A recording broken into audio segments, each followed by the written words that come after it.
Ապրիլի 1-ից Հայաստանում գրեթե բոլոր կենսաթոշակները կբարձրանան 10,000 դրամով, իսկ որոշ խմբերի դեպքում բարձրացումը կլինի ավելի մեծ։ Այս մասին կառավարության նիստից հետո լրագրողների հետ զրույցում նշեց Աշխատանքի և սոցիալական հարցերի նախարար Արսեն Թորոսյանն, ընդգծելով, որոշման հիմքում վերջին շրջանում ի հայտ եկած օբյեկտիվ հանգամանքներն են, մասնավորապես 2025 թվականի տնտեսական աճի ցուցանիշը, որը կառավարությանը հնարավորություն է տվել հարկաբյուջետային քաղաքականության շրջանակում ավելի վստահ քայլանել, առանց նախկինում տեսած ռիսկերի։ Որոշում է կայացրել, որ բոլոր կենսաթոշակները, գրեթե բոլոր կենսաթոշակները, խոսքը 667,000 մարդու է վերաբերում,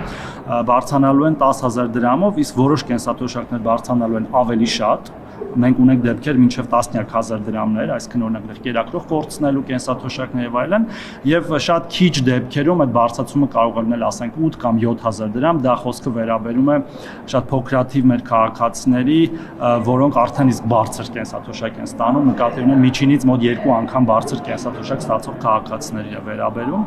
Նրա խոսքով ծրագրի ֆինանսավորումն այս տարվա կտրվածքով կկազմի մոտ 80 միլիարդ դրամ, որը կապահովի վերաբաշխումների միջոցով, տեղափոխելով անհրաժեշտ ծավալը նախարարության բյուջե։ Բուն որոշումը,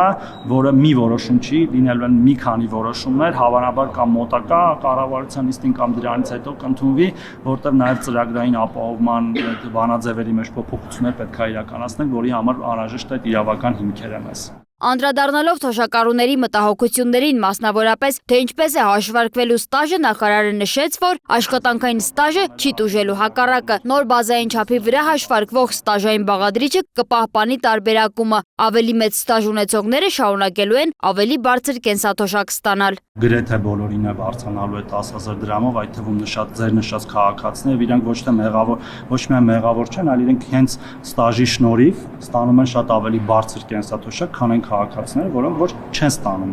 բարձր կենսաթոշակ ստաժ չունենալու պատճառով, եւ այդ բանաձևի մեջ, որը որ հիմա 24,000 դրամի վրա է գումարվում ստաժը, գումարվելու է 34,000 դրամի վրա այդ ստաժը, եւ այդ քաղաքացիները, որոնք ունեն ավելի մեծ ստաժ, շարունակելու են ավելի շատ ստանալ, քան այն քաղաքացիները, որոնք որ չունեն։ Նախարարը հավելեց, որ թոշակների աճի հետ մեկտեղ ուժի մեջ կմնա նաև հետվճարային մեխանիզմը, ինչի արդյունքում որոշ խմբերի համար փաստացի ազդեցությունը կարող է լինել ավելի զգալի։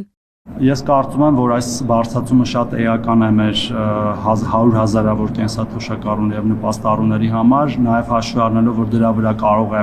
օգտագործել նաեւ հետվճարի ինստիտուտը, հետվճարը նույնպես կարող են ստանալ մեր քաղաքացիները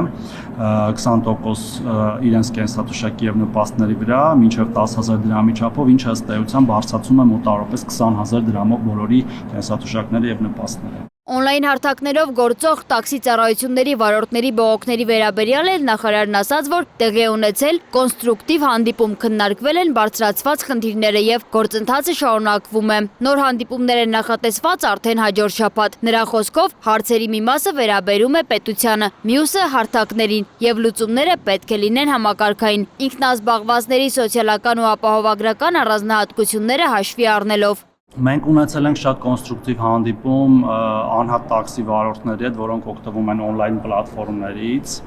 եւ նրանց հետ քննարկել ենք իրենց կողմից բարձրացրած բոլոր հարցերը, որոնց շատ